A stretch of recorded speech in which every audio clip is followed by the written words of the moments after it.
অন্তর্বর্তীকালীন সরকার যে এনজিও শাসিত নয় তা প্রমাণ করতে কিছু তথ্য সামাজিক যোগাযোগ মাধ্যমে প্রকাশ করেছেন প্রধান উপদেষ্টার প্রেস সচিব শফিকুল আলম। শুক্রবার ৮ নভেম্বর নিজের ভেরিফাইড ফেসবুক অ্যাকাউন্ট থেকে দেয়া এক পোস্টে আলম জানান, মাত্র ৪ জন উপদেষ্টার এনজিও ব্যাকগ্রাউন্ড রয়েছে। তিনি বলেন, সামাজিক যোগাযোগ মাধ্যমে অন্তর্বর্তীকালীন সরকারকে এনজিও শাসিত আখ্যায়িত করে অবিরাম প্রচারণা চলছে। কিছু বিশিষ্ট ব্যক্তির মন্তব্যও রয়েছে। শফিকুল আলম বলেন, তারা এ ধারণাটি প্রচার করছেন যে অধ্যাপক মোহাম্মদ ইউনূসের নেতৃত্বাধীন উপদেষ্টা পরিষদ বেসরকারি সংস্থার এনজিও ব্যাকগ্রাউন্ডের ব্যক্তির আধিক্য রয়েছে।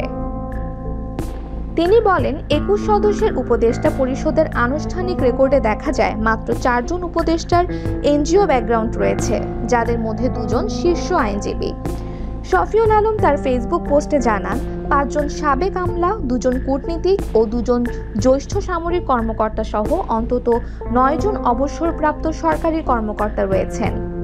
প্রেস সচিব বলেন, বাকিদের মধ্যে ১ জন সাবেক অ্যাটর্নি জেনারেল, ১ জন মুক্তিযোদ্ধা, ২ জন ছাত্রনেতা, ৪ জন শিক্ষাবিদ ও লেখক এবং ২ জন ক্ষুদ্র ঋণ ও সামাজিক ব্যবসার পথিকৃৎ।